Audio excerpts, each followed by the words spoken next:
महाराज जी, सीता राम चरण रति मोरे, अनुदिन बढ़ी हूँ अनुग्रह तोरे। महाराज जी, सीता राम जी के चरणों में प्रेम कैसे प्राप्त हो महाराज जी? सीताराम सीताराम सीताराम नाम जप करो और हनुमान जी की महाराज की आराधना करो, क्योंकि राम रसायन तुम्हारे पासा। भगवान सिया राम जी का प्रेम रस हनुमान जी के पास है, वो जिसको चाहे दे सकते हैं। इसलिए हनुमान जी की आराधना करो और सीताराम नाम का जप करो और रामचरितमानस का गायन करो। रामचरितमानस पढ़ते हो? है नहीं, इतना पढ़ो कि नशा हो जाए, भगवान का चरित्र गायन और सुनने का नशा हो जाए। जब खाली बैठे हैं तो बस शुरू कर रहे हैं भगवान के चरित्र। भगवान के चरित्र में ही प्रेम छुपा हुआ है, भगवान के चरित्र में ही शरणागति है, भगवान के चरित्र से ही पूर्णता है। बड़े बड़े दुखों का नाश हो जाता है भगवान के। रामचंद्र गुण बरने लागा, सुनते ही सीता कर दुख भागा।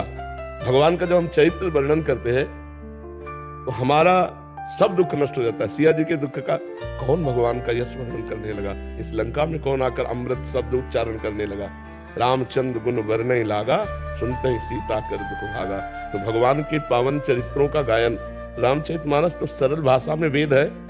हर सिद्धांत, हर चाहे भक्ति, सांख्य योग, कर्मयोग, व्यवहार, धर्म, सब कुछ रामचरितमानस में विराजमान है। और अपने हिंदुस्तान में तो हिंदी भाषा आती ही है, तो इतनी सरल भाषा में, अवधी भाषा में है कि सबको समझ में आ जाता है। तो हमें लगता है कि आप जो रामोपासक भगवान श्री राम से प्रेम प्राप्त करना चाहते हैं, उनको सीताराम नाम का जप करना चाहिए, रामचरितमानस का पाठ करना चाहिए, गायन करना चाहिए, श्रवण करना चाहिए, मनन करना चाहिए और हनुमान जी महाराज के चरणों में आश्रय रखे, क्योंकि हनुमान जी की कृपा से सिया राम के चरणों में प्रीति प्राप्त होती है। गौरव कुशवाहा जी, मेरठ से। जय श्री राम।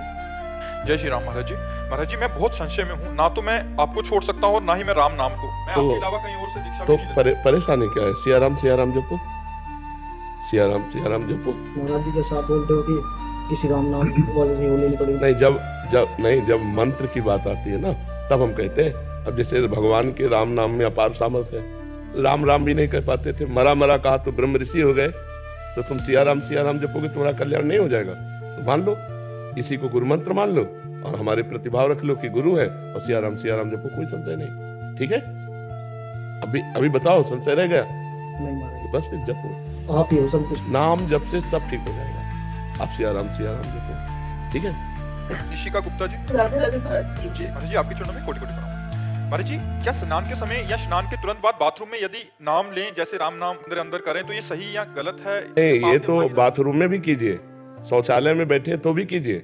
मंत्र निषेध है, नाम निषेध नहीं।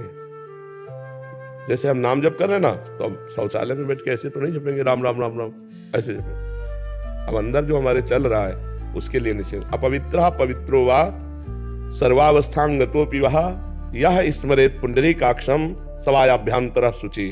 अपवित्र हो या पवित्र हो, किसी भी अवस्था में हो, जो कमल नयन भगवान श्री हरि का स्मरण करता है, वो अंदर और बाहर से परम पवित्र हो जाता है। शौचालय और बाथरूम में हम मंत्र नहीं जप सकते कैसे भी, लेकिन नाम जप कर सकते हैं। नाम हर समय, हर मान लो शौचालय में दिल फेल हो गया, हार्ट अटैक हो गया, तो क्या करेंगे? तो हम वहां भी राम राम, हरि हरि, राधा राधा नाम जप करते हुए शौच क्रिया आदि से निवृत्ति, स्नान आदि करके जब बाहर आए तब मंत्र जपने लगे। बाथरूम में अंदर अपवित्र दशा में नाम और पवित्र अवस्था में मंत्र जपने लगे। स्त्रोत आदि कुछ पाठ कर सकते हैं महाराज जी? स्त्रोत आदि कुछ पाठ कर सकते हैं? नहीं, आवाज नहीं, मौन। स्नान करते समय? स्नान करते समय यमुनाष्टक है, गंगाष्टक है, ऐसे पवित्र अष्टक का पाठ किया जा सकता है।